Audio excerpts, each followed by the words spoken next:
శ్రీమాత్రే నమః. సద్గురు జ్యోతిష్యాలయం నుంచి ఈ సంవత్సరం మనం కొన్ని తెలుసుకునే ఒక ముఖ్యమైనటువంటి విషయాలలో 2025 వార్షిక సంవత్సరంలో ఏ రాశి వారు అత్యంత అదృష్టవంతులుగా ఉంటారు? వృషభ రాశి, కన్యా రాశి, తులారాశి, మకర రాశి వారు, వృశ్చిక రాశి వారు చాలా అదృష్టవంతులుగా ఉంటారు. ఈ సంవత్సరం 2025 తులాలో జన్మించిన వారు తమ జీవితంలో అనేక రంగాల్లో అద్భుతమైన ఫలితాలు చూస్తారు. ఈ సంవత్సరం అదృష్టవంతులుగా పురోగతిని సాధిస్తారు. వృశ్చిక రాశి వారికి శుభకాలం. ఈ సంవత్సరం అత్యంత లాభదాయకం పొందే రాశి ఏదైనా ఉందంటే అది వృశ్చిక రాశిగా ఉండొచ్చు. మే ముందు వరకైతే ఇంకా చాలా బాగుంటుంది. కుంభరాశి వారికి ఈ సంవత్సరం అదృష్టమా? 2025లో కుంభరాశిలో జన్మించిన వ్యక్తులు మీ జీవితంలో మిశ్రమ ఫలితాలు చూస్తారు. ఈ సంవత్సరం కాస్త సమస్యలు, స్థిరత్వం రెండు మిశ్రమంగా ఉంటుందని కూడా చెప్పచ్చు. అందరూ ఎదురు చూస్తున్నటువంటి మూడాలు. ఈ మూడం అంటే ఏంటి? అసలు మూడంలో ఏం చేయాలి, ఏం చేయకూడదు, మూడం ఎప్పుడు వస్తుంది, ఏ గ్రహం మీద ఉంటుంది అని అంటే గురు మరియు శుక్ర మౌఢ్యాలు ప్రవేశిస్తున్నాయి. మౌఢ్యం అంటే ఎందుకు వస్తాయి? మూడాలతో సమస్య ఏంటి?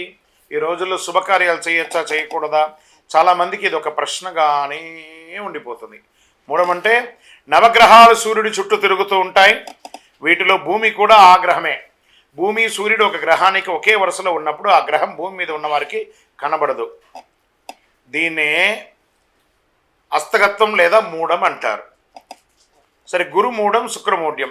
గ్రహాలకు రాజు సూర్యుడు.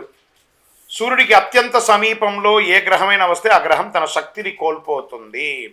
అలా గురుమూఢం శుక్రుడికి దగ్గరగా వచ్చినప్పుడు గురుమూఢం, శుక్రుడు సూర్యుడికి దగ్గరగా వచ్చినప్పుడు శుక్రమూఢం వస్తుంది. ఈ సమయంలో బలహీనంగా మారిపోతాయి ఆ గ్రహాలన్నీ కూడా. సూర్యునికి దగ్గరగా గురు శుక్రులు వచ్చినప్పుడు బలహీనంగా మారిపోతాయి. గురు శుక్రులు శక్తులు తగ్గి బలహీనమైపోయి నీరసపడిపోతాయని కూడా చెప్పచ్చు. వాటి యొక్క శక్తి కూడా సన్నగిలుతుంది. అంటే ఒక 1000 వాట్స్ బల్బు ముందర, మంచి 1000 వాట్స్ బల్బు, ఇప్పుడు మనం షూటింగ్ చేస్తుంటే లైట్స్ అన్నీ పెట్టారు కదా, ఈ లైట్స్ ముందర ఒక చిన్న క్యాండిల్ పెడితే ఎలా ఉంటుంది, అలా సూర్యుడి ముందర వస్తే ఆ గ్రహాలు కూడా శక్తి కోల్పోతుందని కూడా చెప్పచ్చు.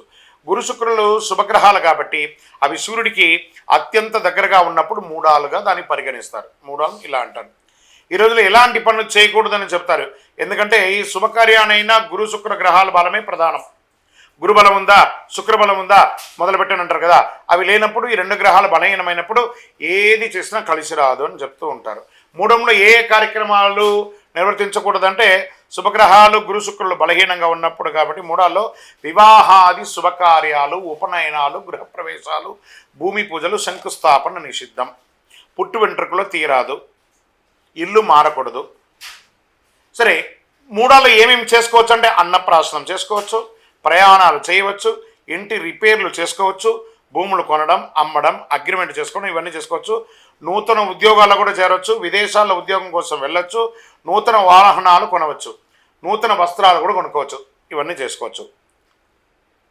సరే, మూఢకాలంలో శుభకార్యాలు చేస్తే ఏమవుతుంది? ఏమైనా తప్పు జరుగుతుందా?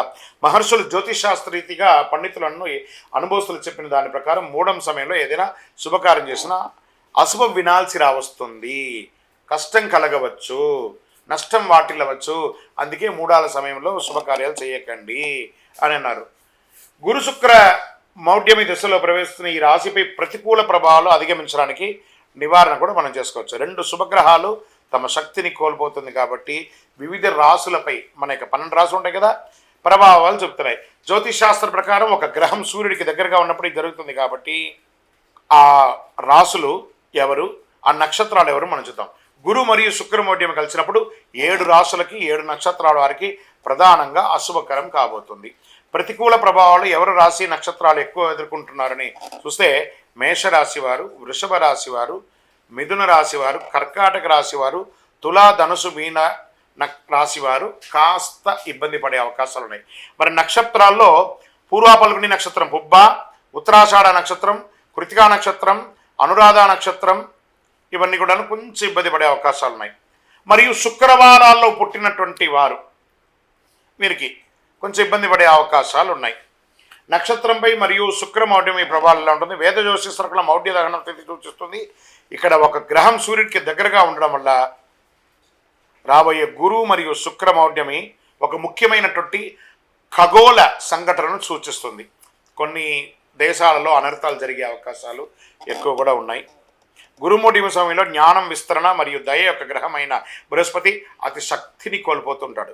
ఈ జ్ఞాన ఆధ్యాత్మిక మరియు వృద్ధికి సంబంధించిన విషయాలు ప్రభావితం చేస్తుంది.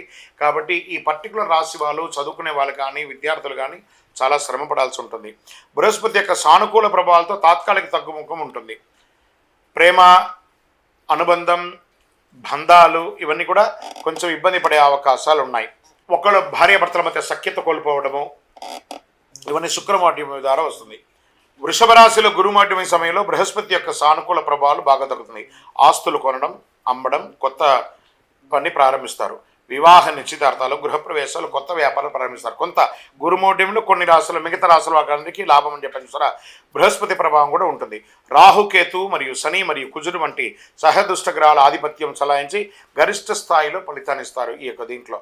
కాబట్టి కొంచెం జాగ్రత్తగా ఉండాలని కూడా చెప్పడం జరుగుతుంది. గురుమౌఢ్యమి, శుక్రమౌఢ్యంలో చేయవలసినవి, చేయకూడనివి మరి ఏ డేట్లలో వస్తున్నాయి అని అనుకుంటే, గురుమౌఢ్యమి 2025 స్వస్తి చాంద్రమాన విశ్వావసునామ సంవత్సర ఉత్తరాయణం, గ్రీష్మ ఋతువు, జ్యేష్ఠమాసం శుక్లపక్షం జూన్ 10 పౌర్ణమి, మంగళవారం రాత్రి 2:17 నుండి ఆషాఢమాసం 2025 శుక్లత్రయోదశి జూలై 8 మంగళవారం మధ్యాహ్నం 3:18 వరకు ఉంటుంది. మరియు శుక్రమౌఢ్యమి ఎప్పుడు వస్తుంది అని అనుకుంటే 2025 శుక్రమౌఢ్యమి 2 సార్లు వస్తుంది. చూడండి, స్వస్తి చాంద్రమాన శ్రీ క్రోధినామ సంవత్సర పాల్గొన మాసం మార్చి 18 మంగళవారం ఉదయం 7:15 ప్రారంభమయ్యి పాల్గొన మాసం శశిర ఋతువు ఉత్తరాయణం మార్చి 28 శుక్రవారం వరకు ఉదయం 6:30 వరకు ఈ శుక్రమౌఢ్యమే ఉంటుంది.